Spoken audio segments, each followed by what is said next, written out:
Here we are with Jake the Snake Smith.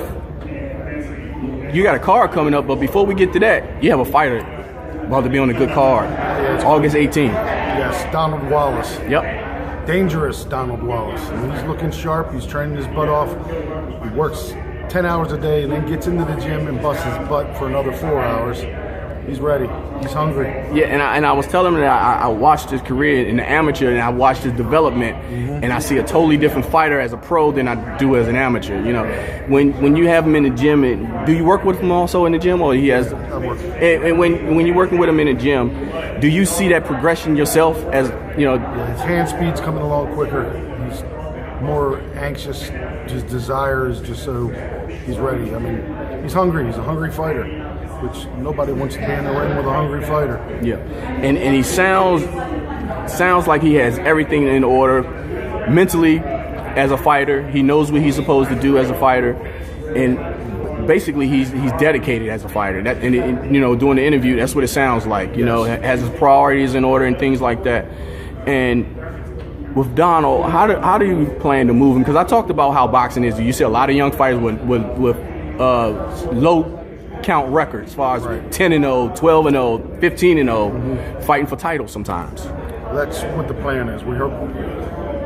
I didn't hold him back. I didn't want to set him back with a whole bunch of stiffs and put him in with 0-5 guys. It's kind of pointless to do. Now that people are starting to get the word about him, thinking that he can fight really bad, he's a good fighter and all that stuff, it's hard to get him fights. But I think once we show something on this show next week, August 18th, we're going to move him properly. He's already doing this second 6-round fight coming up out of 4 fights, which we're in the right process. Hopefully I'll get him another 6 or another 8 right after this, and then we're off to the races. Less than 10 fights, I'll be trying to do something. Yeah, because you got to get into the mix, like you said, because they're not cakewalking fighters anymore. No. You know, they are developing these, because a lot of fighters have such a great amateur background now. Right. You know, they put them in there. It'd be a waste of time to start them at the bottom of the barrel. Yes. You know, and that's was the game plan from the start, was to try to get them into the 8 and 10 round fights as fast as we can. And right now the progress is working. Just the only setback we haven't had any fights in a while. It's been a little. Yeah, it's a little stagnated in the area because everything's slowed down a lot. You know, as far as the quantity of fights that we had. And do you guys look to fighting out of state a lot now? Yeah, I don't have a problem fighting anywhere.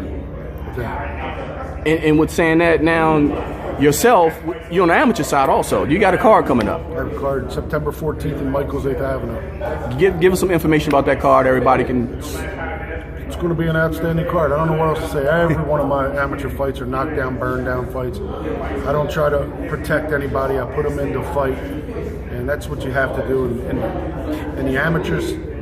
And in the beginning of the pros, you have to have these guys have to fight. Yep. Or they're not going to get better. And also with your cards, it's not just what goes on in the ring. It's a great atmosphere outside of the ring. Yes. You know, environment, great environment, friendly environment, a lot of friends, a lot of boxing fans, a lot of people get to come out. And also you're going to have a guest. You've been having Vinny with you a lot. Oh yeah, Vinny will be up here. Vinny Paz is coming. Have a great story of Vinny. Great story of Vinny Paz. Lisa Boldenberg, she's a Marine. She's been fighting for me and doing outstanding. She's fighting on the card. Deshaun Chase, he's also fighting. It's going to be one heck of a card. I got some internationally known amateurs that are fighting on the card. They're fighting each other. They're both rated in the world. Oh, okay. Then give them that date one more time. That's September 14th at Michael's 8th Avenue in Glen Burnie, Maryland. All right, there you go. How can they get tickets? Go to BaltimoreBoxing.com. All right. Thanks, Jake. Thank you, man. Appreciate it.